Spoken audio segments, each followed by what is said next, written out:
Hi hello friends. അപ്പോൾ എൻ്റെ പുതിയ വീഡിയോയിലോട്ട് എല്ലാവർക്കും സ്വാഗതം. അപ്പോൾ നമ്മൾ ഇന്നൊരു സ്ഥലത്തിലോട്ട് പോയിക്കൊണ്ടിരിക്കുകയാണ്. അപ്പോൾ നമ്മൾ കുറേ ടെമ്പിൾസൊക്കെ വിസിറ്റ് ചെയ്തു. നമ്മൾ ആ ടെമ്പിൾസിൻ്റെ വിശേഷങ്ങളും കാര്യങ്ങളൊക്കെ കുറേയൊക്കെ അതിൻ്റെ വീഡിയോസിലൊക്കെ നമ്മൾ പങ്കുവച്ചു.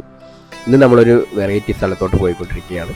ഇന്ന് നമ്മൾ മറ്റൊന്നുമല്ല, ഇന്ന് നമ്മൾ പോയിക്കൊണ്ടിരിക്കുന്ന സ്ഥലം വേളാങ്കണ്ണി, അതായത് നമ്മുടെ മാതാവിൻ്റെ അടുത്ത്. വേളാങ്കണ്ണി മാതാവിൻ്റെ സ്ഥലങ്ങളും അതുപോലെയുള്ള അവിടുത്തെ ഐതിഹ്യങ്ങളുമാണ് നമ്മൾ ഇന്ന് പങ്കുവയ്ക്കുന്നത്. അപ്പോൾ എൻ്റെ വീഡിയോയിലോട്ട് എല്ലാവർക്കും ഒരിക്കൽ കൂടി സ്വാഗതം. അങ്ങനെ നമ്മൾ ഒരു സന്ധ്യാസമയത്താണ് കേട്ടോ അങ്ങോട്ട് അവിടെ പോയിക്കൊണ്ടിരിക്കുന്നത്. സൂര്യൻ അസ്തമിക്കാറായി തുടങ്ങുന്നു. അസ്തമിക്കാറായിട്ടില്ല, ആവുന്നതേ ഉള്ളൂ. നമ്മളൊരു ഏകദേശം ഒരു 3:30-4 മണിക്കാണ് അവിടെ എത്തുന്നത്. അപ്പോൾ നമ്മൾ പോയിക്കൊണ്ടിരിക്കുകയാണ്. അത്യാവശ്യം കുറേ കിലോമീറ്റർ നമുക്ക് പോകാനുണ്ട്. ഏകദേശം നമ്മൾ എത്താറായി.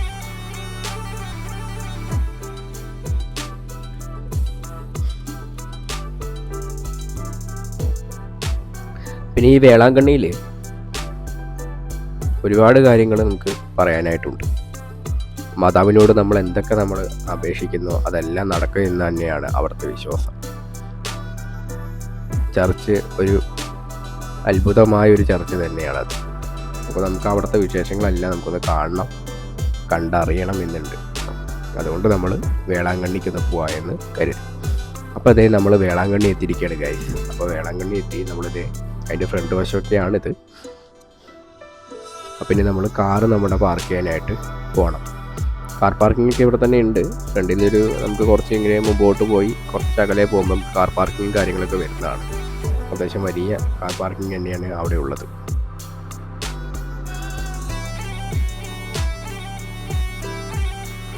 ആ കാണുന്ന കുറച്ച് മുമ്പോട്ട് പോകുമ്പോൾ കാണുന്ന കുറച്ച് സ്പേസിലാണ് നമുക്ക് കാർ പാർക്കിംഗ് കാര്യങ്ങളൊക്കെ വരുന്നത്. അത്യാവശ്യം തിരക്കുണ്ടായിരുന്നു. ഞങ്ങൾ പോയ സമയത്താണെങ്കിലും നല്ല തിരക്കൊക്കെ ഉണ്ടായിരുന്നു. സൺഡേ ആയതുകൊണ്ടാണ് അത്യാവശ്യം തിരക്ക്. അത്യാവശ്യം വിശ്വാസികളെല്ലാം വന്നിട്ട് പള്ളിയിലോട്ട് പോകുന്ന തിരക്കുണ്ട് ഇവിടെ. അത്യാവശ്യം നല്ല വിശാലമായ കാർ പാർക്കിംഗ് തന്നെയാണ് ഇവിടെ ഉള്ളത്.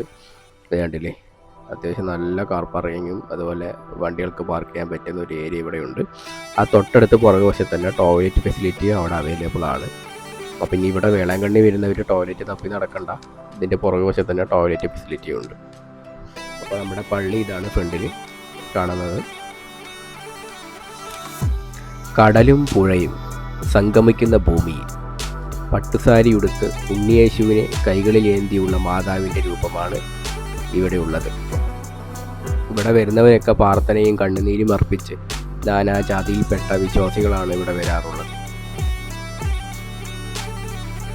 തമിഴ്നാട്ടിലെ നാഗപട്ടണത്തിൽ നിന്ന് സ്ഥിതി ചെയ്യുന്ന വേളാങ്കണ്ണി മാതാവ് മുട്ടിലിഴഞ്ഞും തലമുണ്ടനം ചെയ്തും അമ്മത്തൊട്ടിൽ കെട്ടിയും ആമപ്പൂട്ട് പൂട്ടിയും വിശ്വാസികൾ തങ്ങളുടെ പ്രാർത്ഥന അർപ്പിക്കുന്നു ഇവിടെ. വേളാങ്കണ്ണി മാതാവിൻ്റെ പ്രധാന തിരുനാളിൻ്റെ സമയം എന്ന് പറയുന്നത് ഓഗസ്റ്റ് 29 മുതൽ സെപ്റ്റംബർ 8 വരെയാണ് കേട്ടോ. ആ ഒരു സമയത്താണ് ഇവിടെ ഏറ്റവും കൂടുതൽ തിരക്കും ഏറ്റവും കൂടുതൽ നമ്മുടെ നാനാജാതിയിൽപ്പെട്ട എല്ലാ സ്ഥലങ്ങളിൽ നിന്നുള്ള വിശ്വാസികൾ വരുന്നൊരു സമയം ആ ദിവസം തന്നെയാണ്, ആ ഒരു സമയത്തൊക്കെയാണ്. അപ്പോൾ ഈ ഓഗസ്റ്റ് 29 മുതൽ സെപ്റ്റംബർ 8 വരെയുള്ള തീയതികളിൽ വേളാങ്കണ്ണി കാണാനായിട്ട് വരുന്നവർ വരാതിരിക്കുന്നതായിരിക്കും ബെറ്റർ. എന്താണെന്ന് വെച്ചിട്ട് നല്ല തിരക്കായിരിക്കും ഇവിടെ. അത്യാവശ്യം നല്ല രീതിയിൽ തിരക്കും കാര്യങ്ങളൊക്കെ തന്നെ ആയിരിക്കും. അഥവാ ഇനി വിശ്വാസപ്രകാരം വിശ്വാസികൾക്ക് വരുന്ന സമയമാണ് അത് ഏറ്റവും കൂടുതൽ ഇമ്പോർട്ടൻ്റ്. അപ്പോൾ അങ്ങനെയുള്ളവർക്ക് ആ ഒരു സമയത്ത് വരികയും ചെയ്യും. നൂറ്റാണ്ടുകളുടെ പഴക്കമുള്ള വേളാങ്കണ്ണിയിലെ ചരിത്രത്തിൻ്റെ കുറിച്ച് തെളിവുകൾ ഏറെയൊന്നുമില്ലെങ്കിലും പല കഥകളും പ്രചരിക്കുന്നുണ്ട്. മാതാവിൻ്റെ അത്ഭുത ദർശനവുമായി ബന്ധപ്പെട്ടാണ് ഈ ദേവാലയത്തിൻ്റെ പിറവി. ഒരു ഹൈന്ദവ ബാലനായിരുന്നു കേട്ടോ മാതാവിൻ്റെ ഏറ്റവും ഫസ്റ്റ് ആദ്യ ദർശനം ലഭിച്ചതെന്നാണ് പറയുന്നത്. അതിനുശേഷമാണ് കേട്ടോ, അതായത് അവിടെ മോരി വിറ്റുകൊണ്ടിരുന്ന ഒരു ബാലനായ മുടന്തൻ ബാലനായ അവൻ്റെ ദർശനം ലഭിച്ചത് മാതാവിൻ്റെ. അവന് അങ്ങനത്തെ അപ്പം തന്നെ ആരോഗ്യവനാവുകയും ചെയ്തിരുന്നു. അതിനുശേഷമാണ് നമ്മുടെ മാതാവിനെ ആരോഗ്യമാത എന്ന് അറിയപ്പെടാനായിട്ട് തുടങ്ങിയത്. അന്ന് അങ്ങനെയാണ് മാതാവിൻ്റെ അരുൾപ്പാട് പ്രകാരം ആ മോര് വിൽപ്പനക്കാരൻ ബാലൻ്റെ മുതലാളി ഓലമേഞ്ഞ ഒരു പള്ളി നിർമ്മിച്ചത്. ഈ സംഭവങ്ങളൊക്കെ നടക്കുന്നത് AD 1500 മുതൽ 1600 കാലഘട്ടത്തിലൊക്കെ ആയിരുന്നു കേട്ടോ നടന്നിരുന്നതാണ് അറിയപ്പെടുന്നത്. അതിനുശേഷമാണ് ഇന്ന് കാണുന്ന നമ്മുടെ ദേവാലയം ദൈവത്തിന് നിർമ്മിതമാകാനുള്ള ആദരമായ സംഭവമൊക്കെ നടന്നതെന്നാണ് പറയുന്നത്.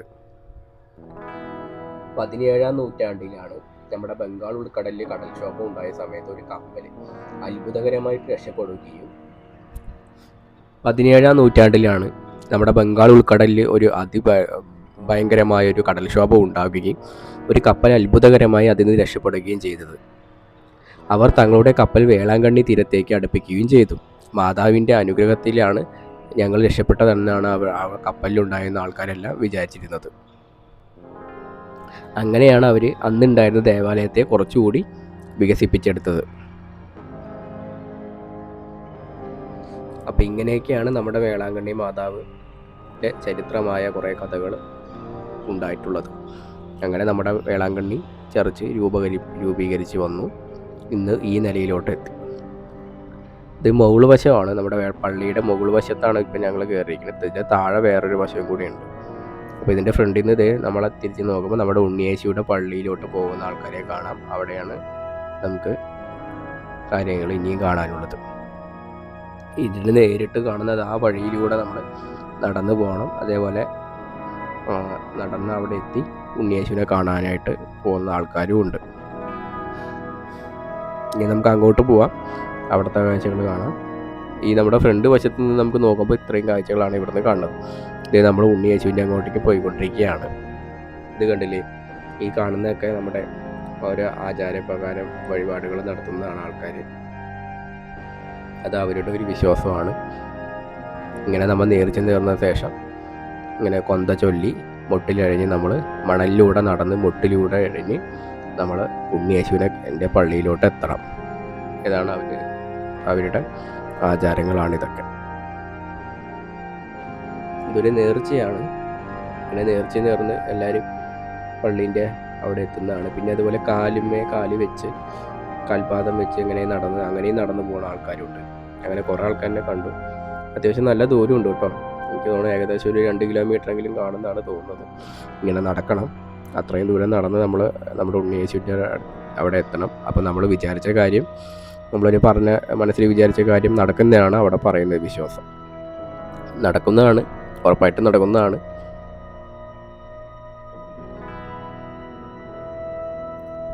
അങ്ങനെ കുറേ ആൾക്കാർ ഇങ്ങനെ നടന്നു പോകുന്നത് നമ്മൾ കണ്ടു. നല്ല നീറ്റ് ആൻഡ് ക്ലീൻ ആണ് കേട്ടോ അവിടുത്തെ സ്ഥലങ്ങളൊക്കെ. പിന്നെ കുട്ടികളൊക്കെ അതിൽ കൂടെ ഓടി കളിക്കുന്നുണ്ട്. വാസ്കോഡഗാമയും പോർച്ചുഗീസുകാരും ദേവാലയവുമായി ബന്ധപ്പെട്ട പ്രവർത്തനങ്ങളിൽ ഏർപ്പെട്ടതായി ചരിത്രരേഖകളിലൊന്നും പറയുന്നില്ലെങ്കിലും ഇപ്പോൾ കാണുന്ന ആ മഞ്ഞ പട്ടുടുത്ത ഉണ്ണിയേശുവിനെ നമ്മുടെ കൈകളിൽ ഏന്തിയുള്ള മാതാവിൻ്റെ പ്രതിഷ്ഠ അവിടെ സ്ഥാപിച്ചിട്ടുണ്ട്. അത് പോർച്ചുഗീസുകാരാണ് ചെയ്തതെന്നാണ് വാമൊഴികൾ പറയുന്നത്. പിന്നീടെത്തിയ ഡച്ചുകാരാണ് 1771 ഈ ദേവാലയത്തെ പരിഷ്കരിച്ചത്. ഈ കാണുന്നതൊക്കെയാണ് നമ്മുടെ ഉണ്ണിയേശുവിൻ്റെ പള്ളി. ഉണ്ണിയേശുവിൻ്റെ ഫ്രണ്ടിലുള്ള വശമാണ് ഇതൊക്കെ കാണുന്നത്. അത്യാവശ്യം നല്ല വിശാലമായ ചർച്ചാണ് ഇവിടെ ഉള്ളത്. ഉണ്ണിയേശുവിൻ്റെ പള്ളിയുടെ അവിടെ തൊട്ടടുത്ത് നമ്മുടെ ഫ്രണ്ടിൽ തന്നെ ഒരു കിണറുണ്ട്. എന്താണെന്നറിയില്ല, കിണറിനകത്ത് നോക്കിക്കഴിഞ്ഞാൽ എന്തോ കാണാമെന്ന് പറയുന്നുണ്ടായി. കുരിശ് കാണാം എന്നാണ് പറഞ്ഞിട്ടുണ്ടായത്. അപ്പോൾ നമ്മൾ കുറേയൊക്കെ എത്തി നോക്കി, അതൊന്നും കാണാൻ പറ്റിയില്ല. കുറേ ആൾക്കാർ നോക്കുന്നുണ്ടായിരുന്നു. പിന്നെ കാശൊക്കെ എറിഞ്ഞ് കിട്ടുന്നുണ്ടായിരുന്നു അതിനകത്ത്. ഇതാണ് നമ്മുടെ ഉണ്ണിയേശുവിൻ്റെ പള്ളി വരുന്നത്. അത്യാവശ്യം നല്ല ഭംഗിയുള്ളൊരു പള്ളിയാണ്, കാണാനും നല്ല ഭംഗിയുണ്ട്. ഇതാണ് കിണർ. തമിഴ് നമുക്ക് വായിക്കാൻ അറിഞ്ഞുകൂടാ. തമിഴ് അറിയാവുന്നവർ വായിച്ച് നോക്കുക എന്താണ് എഴുതിയിട്ടുള്ളതെന്ന്. അപ്പോൾ ഇതിനകത്താണ് കുരിശ് കാണാൻ പറ്റുമെന്നാണ് പറയുന്നത്. നമ്മളും കുറേ നോക്കി അധികമൊന്നും കാണാൻ പറ്റുന്നുണ്ടായില്ല. എല്ലാവരും നോക്കുന്നുണ്ട്. മിക്കവാറും എപ്പോഴൊക്കെ കാണാൻ പറ്റും, സൂക്ഷിച്ച് നോക്കിയാൽ കാണാൻ പറ്റുമെന്നാണ് പറയണത്. നമ്മൾ കുറേ നോക്കി, പക്ഷെ നമുക്ക് അങ്ങനെയൊന്നും കാണാൻ പറ്റിയില്ല. നല്ല ചർച്ചാണ്, നല്ല ഭംഗിയാണ് കാണാൻ. ഉണ്ണിയേശുവിൻ്റെ പള്ളി അത്യാവശ്യം നല്ല ഭംഗിയാണ് കാണാൻ. എല്ലാവരും പ്രാർത്ഥിക്കുന്നുണ്ടായിരുന്നു. നമ്മളും അകത്ത് കയറി കുറച്ച് നേരം പ്രാർത്ഥിച്ചു. എന്നിട്ട് പുറത്ത് വന്നിപ്പോൾ വീഡിയോ എടുത്തുകൊണ്ടിരിക്കുകയാണ്. ഇവിടെ നമ്മൾ വരുന്ന വഴിയിൽ കടകളൊക്കെ ഉണ്ട് കേട്ടോ. വഴിയിലൊക്കെ ഇടയില്ല, അവിടെ നിന്ന് എല്ലാ ആൾക്കാരും വന്നുകൊണ്ടിരിക്കുകയാണ്. അത്യാവശ്യം കുറച്ച് ദൂരം നടക്കണം. വരുന്ന വഴിക്കൊക്കെ കടകളുണ്ട്. നമുക്ക് കോഫി കുടിക്കാനോ ചായയൊക്കെ കുടിക്കാനോ ഒക്കെ ഉണ്ടെങ്കിൽ നമുക്ക് വരുന്ന വഴിക്കൊക്കെ കടകളുണ്ട്, അവിടെ കുടിച്ചുകൊണ്ടൊക്കെ വരാൻ പറ്റും. അപ്പോൾ ഇത് സന്ധ്യാസമയമായി ഏകദേശം. അങ്ങനെ നമ്മളിതേ ഉണ്ണിയേശുവിൻ്റെ അവിടെ നിന്നൊക്കെ കഴിഞ്ഞ് അവിടുത്തെ സന്ധ്യയൊക്കെ കഴിഞ്ഞ ശേഷം നമ്മളിതേ നേരെ തിരിച്ച് വന്നുകൊണ്ടിരിക്കുകയാണ്. ഇപ്പോൾ തിരിച്ച് നമ്മൾ വേളാങ്കണ്ണി ചർച്ചിൻ്റെ അവിടെ തന്നെ എത്തി. നല്ല ഭംഗിയാണ് കാണാൻ. സൂര്യൻ അസ്തമിക്കുന്ന സമയത്ത് പള്ളി നമ്മുടെ ചർച്ച് കാണാൻ ഒരു പ്രത്യേക ലുക്ക് തന്നെയാണ്.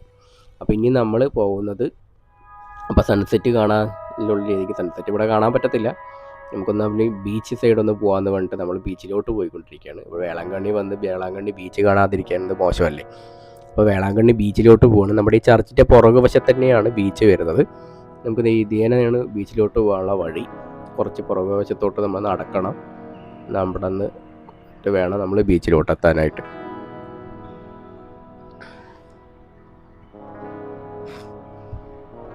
ഈ ബീച്ചിലോട്ട് പോകുന്ന വഴിയിൽ ഇവിടെ ഇഷ്ടംപോലെ ഇങ്ങനെ ആൾക്കാരിയ്ക്കുന്നത് നമുക്ക് കാണാം. ബീച്ചിൽ സൈഡിലോട്ട് പോകുന്ന വഴി അത്യാവശ്യം നല്ല തിരക്കാണ്. ഒരുപാട് വിൽപ്പനക്കാരെയും നമുക്ക് കാണാൻ പറ്റും. പഴങ്ങളും അതുപോലെ കടകളും പൂക്കച്ചവടക്കാരും എല്ലാവരും ഉണ്ട്.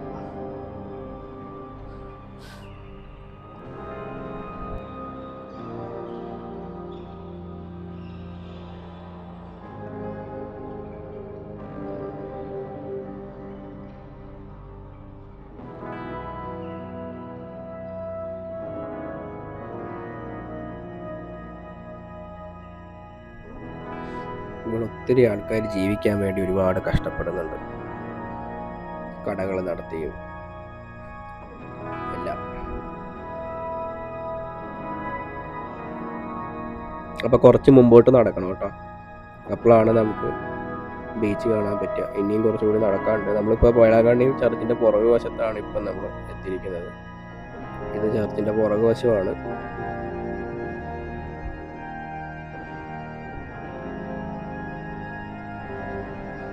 മലയാളികളും അതുപോലെ എല്ലാ ആൾക്കാരും ഇവിടെയുണ്ട്. തമിഴന്മാരും ഹിന്ദിക്കാരും അതുപോലെ എല്ലാ ആൾക്കാരും ഇവിടെ ഉള്ളൊരു സ്ഥലമാണ്. ഈ ഒരു അമ്മ എന്തുകൊണ്ട് വിറ്റുകൊണ്ട് നടക്കുവാണ്.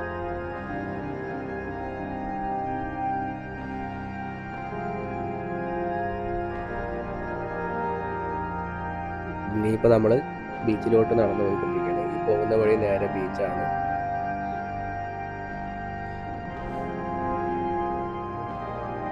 ഇവിടെയും എന്തൊക്കെയോ വിറ്റുകൊണ്ടിരിക്കുകയാണ്.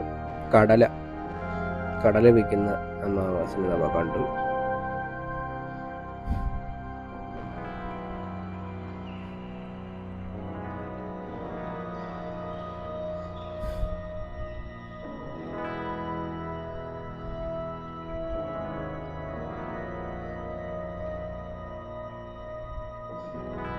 പിന്നെ അതേ സ്റ്റാറൊക്കെ വെക്കുന്ന കടകൾ.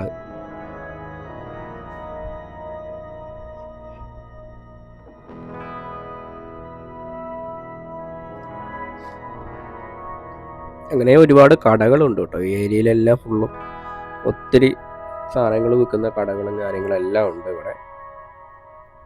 ഒത്തിരി ആൾക്കാരും ഇവിടെ കൂടുതലുണ്ട്. നല്ല രസമുള്ളൊരു പ്ലേസാണ്.